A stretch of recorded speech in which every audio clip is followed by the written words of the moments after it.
Today, problems on angles, and we just asked to find the values of each related angle. This is something very simple. Now, the first set of angles here are actually adjacent angles on a straight line. Now, the fact about adjacent angles on a straight line is that they sum up to 180 degrees. So that means angle x degree given here when added to angle 2x degree should give us 180 degrees. Alright, now if you do x degree plus 2x degree, you're going to have 3x degree summing up to 180. Okay, now if 3x is 180, it means x itself is going to be 180 divided by 3.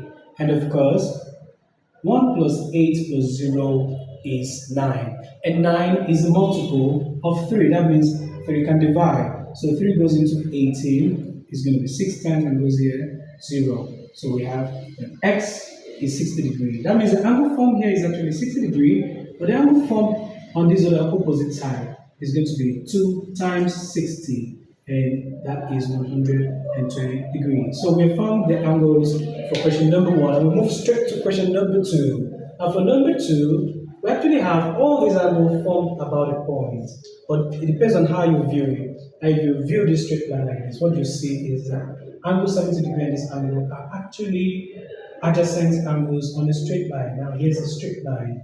Alright, view it like this, you have another straight line, and that means x and y also adjacent angles. But the first way you can find angle x degree is to use the fact that 70 degree and x degree are actually vertical opposite angles. And of course, vertical opposite angles are equal, so we have that x degree equals to 70 degree, and the reason is that they are what?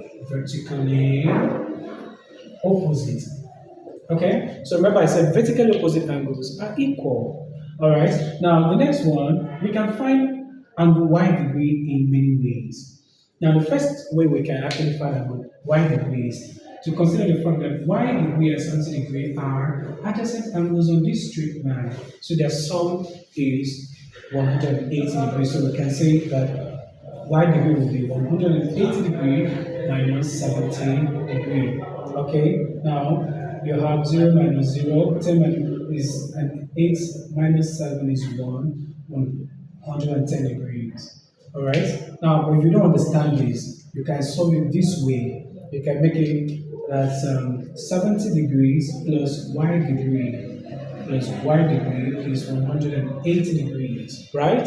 So that means we can actually move 70 degrees to the right hand side. So it becomes y equals to, of course, you know, if you're going to move a positive integer from the left hand side to the right hand side, it becomes a negative integer. So 70 degree moving across the equality sign to the right hand side becomes negative 70 degrees. So we have 180 degree minus 70 degree, and of course we still have 110 degree. So we now know that y is 110 degree and x is 70 degree. Alright, now straight up we move to number 3. Number 3 we have, first you notice we have a parallel line. And we know that parallel lines are actually equidistant, and of course this line that divides the two parallel lines are actually said to be a transversal. Now transversal has formed a total of 8 angles here. 1, 2, 3, 4, 5, 6, 7, 8 angles. Now our concern for the purpose of this class is to find the value of the latent angles and the x degree, and of course angle y degree. Now the first fact we can use to find angle x degree is so similar to what we did in number 1. Adjacent angles on a straight line are actually set to equal to sum up to 180. That means 65 degree plus x degree should sum up to 180 degrees. So let's do this. So we have that 65 degree plus x degree sums up to 180 degree. And because they are what? Adjacent angles on a straight line. Adjacent angles on a straight line. On a straight line. Okay, that's our reason. Now, solving for x, we move 65 degree to the right hand side of the equation across the equality sign. Now, what would this give us? Now, let's say this is going to give us x degree equals 180 degrees minus 65 degrees. Okay, a quick one. 0 minus 10 minus 5 is 5, and 7 minus 6 is going to be 1, and 1 minus 0 is 1. So that means the value of angle x is 115 degrees. Now the next one, angle x and angle y are actually alternate angles. Alternate angles. Why? Because of the position. So the tend to form the little z.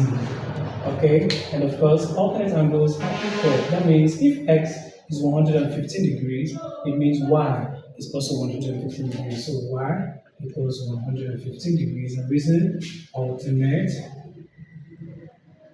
to x. That's it. Now, I do hope you understand how we found the value of each of these angles, so you can join us in the next edition for more. Bye.